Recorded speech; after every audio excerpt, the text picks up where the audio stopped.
AIIMS नई दिल्ली व सफदरजंग नई दिल्ली के सीनियर डॉक्टर अब आपके शहर सिवान में। डॉक्टर उमेश, नवजात एवं शिशु रोग विशेषज्ञ, चिकित्सा पदाधिकारी, सदर हॉस्पिटल सिवान। डॉक्टर उमेश जो आपके बच्चों का कर रहे कुशल व बेहतरीन इलाज। सुशीला देवी हॉस्पिटल, डॉक्टर उर्मिला अखौरी के सामने, hospital road Siwan. Mobile number 9199720654 और 7250722154।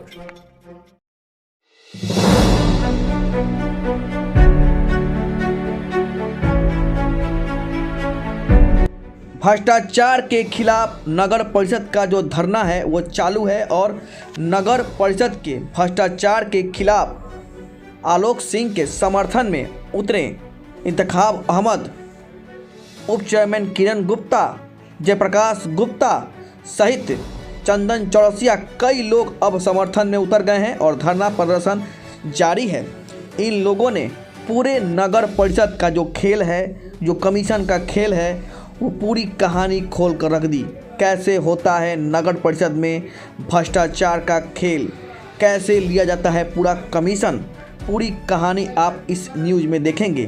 तो आलोक सिंह जो हैं फर्स्ट दिन ईओ के चैम्बर में धरना दिया था और अब नगर परिषद में धरना पर बैठे हुए हैं और उनके समर्थन में धीरे धीरे वार्ड पार्षद जुड़ते जा रहे हैं और ये आंदोलन अभी चलता रहेगा। तो सुनिए क्या कुछ कहा आलोक सिंह ने और किरण गुप्ता ने और कई वार्ड पार्षद ने।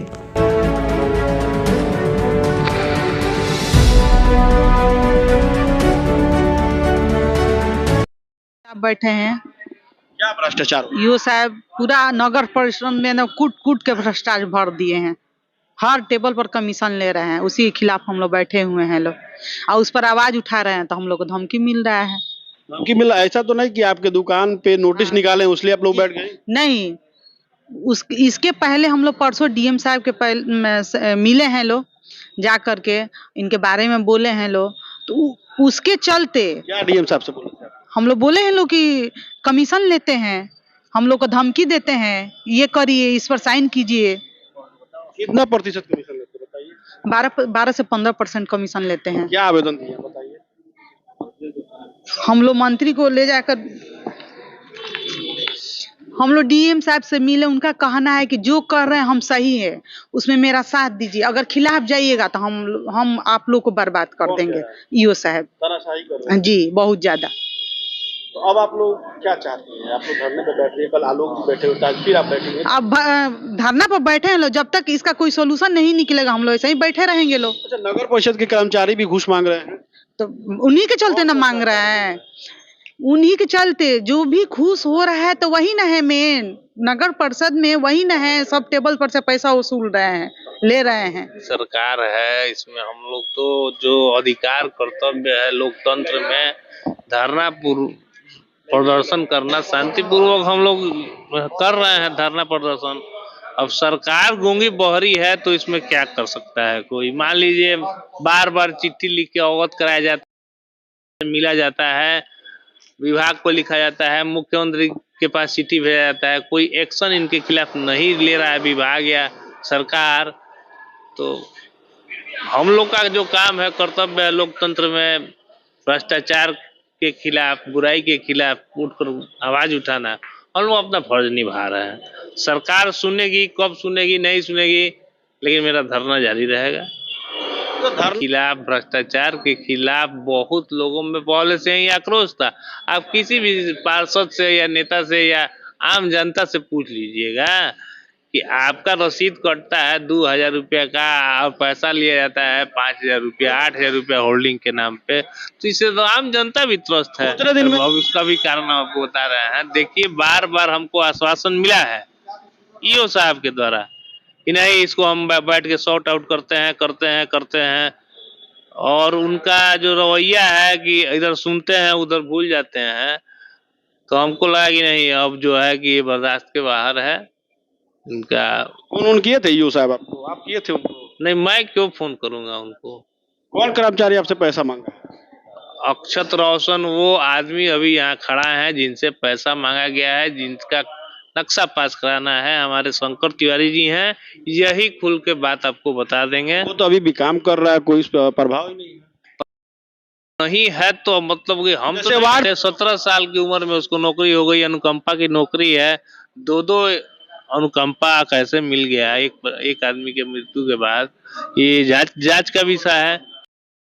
इसकी माँ को और इसको खुद अनुकंपा मिला हुआ है। हाँ, माँ को मिला, कहाँ पे मिला है? समाहरणालय में है वो। और ये नगर परिषद अनुकंपा पे दो अनुकंपा। जी हाँ। आप लोगों ने इसकी कोई मांग जांच के लिए मांग उठाई है?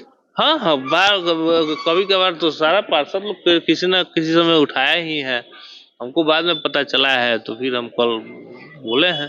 जेपी गुप्ता जो भ्रष्टाचार के खिलाफ आपको अनेकों वर्षों से हम हाई कोर्ट में पीआईएल की रहे हैं, चाहे बोलते रहे, आज ये प्रमाणित करता है ना, नगर परिषद में इतने पार्षद के इतने उपाध्यक्ष के बैठने के बाद पता चलता है ना कि भ्रष्टाचार यहाँ पर है। इंतखाब हम जो बात कहते थे वो बात सही है।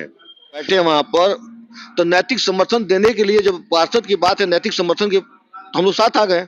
बहुत लोग हैं जो अब निश्चित तौर पर धीरे धीरे लोग आएंगे यहाँ पर। आप बताइए कि उपाध्यक्ष हैं यहाँ पे, पार्षद हैं, इनके बाप दादा की दुकान रही है नगर परिषद का, आईने के रद्द करना, अतिक्रमण तोड़ना, 24 घंटा का टाइम देना, जेसीबी चलवाना, ये तो अपने आप में दिखाता है कि द्वेष की भावना है। इन्होंने क्या गलत कह दिया कि 12% कमीशन मांगते हैं? इंतखाब किसी को करने की बात नहीं है, नियम के विरुद्ध बैठे हैं। अब नियम है कहीं जेपी गुप्ता का दुकान अगर अंदर है, आगे आपको अतिक्रमण नहीं दिखता है, और अतिक्रमण शहर में नहीं दिखता है आपको, जो आपको उपाध्यक्ष जो आपके खिलाफ दिखता है वो अतिक्रमण दिखता है उसको। एकदम तानाशाही है, पूरा तानाशाही है। ऐसे अधिकारी जब से सीवान में आए तब से विवाद में नगर परिषद पड़ा हुआ है। भ्रष्टाचार चरम सीमा पर है। आपके पीछे इनका 60 से 70 लाख रुपया फंसा हुआ, इनका भुगतान नहीं किया जा रहा है। इनसे भी 12% मांगा गया था। लास्ट में वरीय अधिकारियों को आवेदन दिए, लास्ट वो अब जाके ये हाई कोर्ट के शरण में गए हैं। ये तो क्या ये प्रमाणित नहीं करता है कि भ्रष्टाचार यहाँ कितना है? 12% कमीशन का बोल रहे हैं, जो गलत बोल रहे हैं। 25 पार्षदों ने साइन करके आवेदन दिया, क्या वो गलत है? वार्ड पार्षद लोग भी कमीशन लेते, उस पर क्यों नहीं आवाज उठाते? जो भी कमीशन ले, जो गलत करे उस पर आवाज उठाना ये अधिकारी का काम है, कार्रवाई करना। वो निगरानी को दे के स्टिंग करा ले, उनको पकड़े, उनका मेंबरशिप खत्म कराए। निगरानी विभाग भी आई हुई थी जांच करने, क्या मामला है? वो नहीं, जितने आवेदन हम लोगों ने नगर परिषद में निगरानी विभाग भी आई हुई थी, लेटर भी कुछ आया हुआ था, क्या हम बता रहे हैं इस पर, जितने पहले आवेदन हम लोगों ने लिखा है, चाहे इन्होंने लिखा है, करीब 30 आवेदन जिला पदाधिकारी को, वरीय निगरानी को, आर्थिक अपराध शाखा को, नगर विकास को लिखा गया है। सारे जांच के लिए आए हुए हैं। डीएम साहब ने इस पर जिला निगरानी कमेटी एक है, इनका 4 सदस्यीय कमेटी है, उसको गठित किया है इन्होंने कि सारे आवेदनों को जांच करने के लिए। जाहिर तौर पर जांच स्टार्ट हुआ है तो इन पर दबाव बना है, ये अपने आप में मानसिक रूप से प्रताड़ित हो रहे हैं। वो चाह रहे हैं कि अगर लिख के दे देंगे तो हम क्लीन चिट मिल जाएगा, क्लीन चिट मिल जाएगा उनको।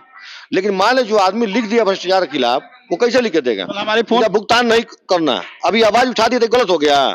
आपको 6 पेमेंट रहेगा तब न, कह रहे हैं तो पेमेंट नहीं है। पेमेंट है नहीं, आप पहले तो कीजिए, उसके बाद जो किया काम, इनके बाद उनका भुगतान कर दीजिए, इनका भुगतान आप मत कीजिए। तो गलत लोग होगा तो हाई कोर्ट जाएगा। ये हाई कोर्ट गए, वरीय अधिकारी के पास गए। देखिए, बात अधिकारी को एक अधिकारी की तरह होना चाहिए। ये विवादित अधिकारी हैं। जब महाराजगंज में थे ये, इन पर 2 केस हुआ, मुकदमा हुआ है वहां पर, कि जहां रहे इससे पहले जहां से आए वहां इन पर देखिएगा, इन पर जानलेवा हमला किया गया, आंख इनका खराब हो गया। कि जहां रहे विवादित काम किए हैं, लोगों को लड़ाना, झगड़ा फंसाना, विवाद फंसाना, अपना स्वार्थ सिद्ध करना इनका रहा है हमेशा। कब तक चलेगा? कहिए, आंदोलन कहिए, हम लोग बैठे हुए हैं। जब वरीय अधिकारी लोगों का, अफसर का दिमाग में जाए वो तो निर्णय ले इस पर। ये कब तक जनप्रतिनिधि एक रोड पर बैठा रहे? और किस लिए बैठा है? मुलाकात हुआ, कुछ बोले? डीएम साहब को उन्होंने मैसेज दिलाया, चिट्ठी भी उनको भेजा गया, उनको दिला गया, व्हाट्सएप पे दे दिए लोगों ने। इस पर संज्ञान लेना चाहिए, निश्चित तौर पर ऐसे अधिकारी पर कार्रवाई होना चाहिए, ऐसे अधिकारी को सीवान से हटाना चाहिए। देखिए, 28 तारीख को हम डीएम साहब से मिले थे, हम और वाइस चेयरमैन, और उनको कुछ जानकारी दी हम नगर परिषद के बारे में। उसके बाद डीएम साहब ने उनको फ़ोन किया हमारे सामने ही। उनका फ़ोन डीएम साहब का भी वो नहीं उठाए। उसके बाद अपना किसी प्यून को भेजे थे नगर परिषद में, तो वो नगर परिषद नहीं थे। शाम में क्या हुआ उसके बाद हमको कोई जानकारी नहीं है। उसके बाद ये शाम में आए और एग्जीक्यूटिव अफसर ने हमको फ़ोन किया और बोले कि आप मेरा कंप्लेन कर रहे हैं, डीएम साहब के पास। हम बोले कि हम कोई कंप्लेन तो नहीं किए, हम कुछ जानकारी दिए हैं ये साहब डीएम साहब को। तो आप बनिया है, बनियागिरी कीजिए, नेतागिरी कीजिएगा ना तो बर्बाद कर देंगे आपको, कहीं का नहीं रहिएगा। ये एग्जीक्यूटिव अफसर बोले। हाँ, व्हाट्सएप कॉल करके हमको बोले। तो उसके बाद हम बोले क्या हुआ है, तो अब आपको कल जानकारी हो जाएगा। उसके बाद उसी दिन हमको कल घर पे नोटिस गया दुकान के बारे में, तो मैडम नहीं ली, तो फिर दुकान पर ले जाके उसको चिपका दिया गया। आपका दुकान अनलीगल है? मेरा अनलीगल कैसे है भाई? देखिए नोटिस डाल, अब ये तो वही न बताएंगे। देखिए हमारा दुकान है करीब 75 साल पुराना, बहुत पुराना परिषद उसको अलॉट किया है। नगर परिषद उससे महीना लेता है, सालाना भी लेता था। पहले जितना सब्जी मंडी में दुकान है नगर परिषद का, उसमें 200-300 रुपया एक साल का लगता था। अभी 400, 500, 600 रुपया महीना लगता है। और देखिए आपको दोनों रसीद दिखा रहे हैं। 2003 का रसीद है हमारा 300 रुपया सालाना का। एक रसीद आपको दिखा रहे हैं 2024 तक जमा है 520 रुपया मंथली का। वो हमको कह रहे हैं कि आप हैं 24 घंटा में इसको हटा लीजिए, नहीं तो उसको तोड़ दिया जाए। सब वही बताएंगे। तो पुराना एक ठो पहले वो गल्ला मंडी या पक्का बोलता था, और अंग्रेज के जमाना के बनाया हुआ वो 4 दीवारी है, उसके अंदर मेरा दुकान है। उसको कह रहे हैं कि अतिक्रमण किए हैं और ऑफिस में भी तो मारे थे। इसके पहले हम एक डिवाइडर, हाँ डिवाइडर पे भी आवाज उठाए थे तो हमारे ताला मारे थे। एक हम हाँ नगर परिषद में माननीय मंत्री नगर विकास आवास को हमने एक आवेदन दिया था 2/8/24 को। इनके खिलाफ किए 8%, 10%, 15% तक कमीशन लेके और हर योजना का भुगतान कर रहे हैं। उसी को ये दबाव बना रहे हैं कि उसको आप वापस लीजिए, नहीं तो आपको बर्बाद कर देंगे। हम कैसे वापस ले लेंगे? डर लग रहा है कि आप दोनों के? अरे हम लोग डरने वाले नहीं है। हम लोग राजनीति किए हैं बीजेपी का, आज से नहीं कर रहे हैं। जमाना से 30 साल से हम राजनीति कर रहे हैं बीजेपी का। बीजेपी के सरकार में भी बहुत दिक्कत है, तानाशाही वाले मंत्री नेता है। सरकार में मंत्री का कोई सुनवाई नहीं है।